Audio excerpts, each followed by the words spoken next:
اپنا ناقص عمل بھی بھلا چنگا معلوم ہوتا ہے اور دوسرے کا درست عمل بھی گناہ کبیرہ لگتا ہے۔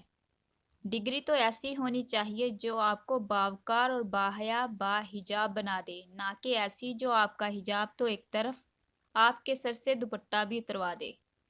انسان صرف اپنا سگا ہوتا ہے، اسے درد صرف اپنا محسوس ہوتا ہے۔ ہمارا فوکس دوسرے کو سمجھنے سے زیادہ سمجھانے پر ہوتا ہے۔ زندگی کا فلسفہ ہر ایک کے نزدیک مختلف ہے۔ جو جیسے حالات سے گزرا، زندگی اس کے نزدیک وہی ہے۔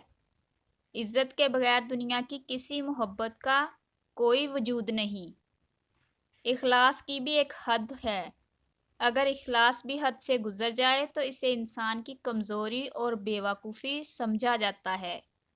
اپنے گناہوں اور ان کے انجام کا ادراک ہو جانا کسی نعمت سے کم نہیں۔ آنکھ اوجل پہاڑ اوجل کے فارمولے پر رشتے بنانے والا شخص کبھی بھی پائیدار رشتے نہیں بناتا۔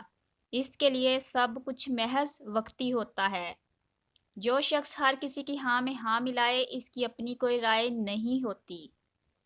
رشتوں کی پیچیدگیوں کو آسانیوں میں بدلنے کے لیے ضروری ہے کہ انسان ہر رشتے سے ملنے والی تلخی کو اپنے حواس پر سوار نہ کرے اور خوبیوں خامیوں سمیت اپنے احباب اور عزیز و اقارب کو قبول کرے۔ کسی کو اتنی عزت نہ دو کہ آپ کی بے عزتی کرنا وہ اپنا حق ہی سمجھ لے۔ جس کی انا اس کے قد سے اونچی ہو، وہ شخص رشتے نبھا ہی نہیں سکتا۔ زندگی کی تلخ حقیقتوں سے پیچھا چھڑانا اتنا ہی دشوار ہے جتنا کہ موت سے بچنا۔ سنو، دل رکھ لینا بھی ایک ہنر ہے، یہ ہر کسی کے بس کی بات نہیں ہے۔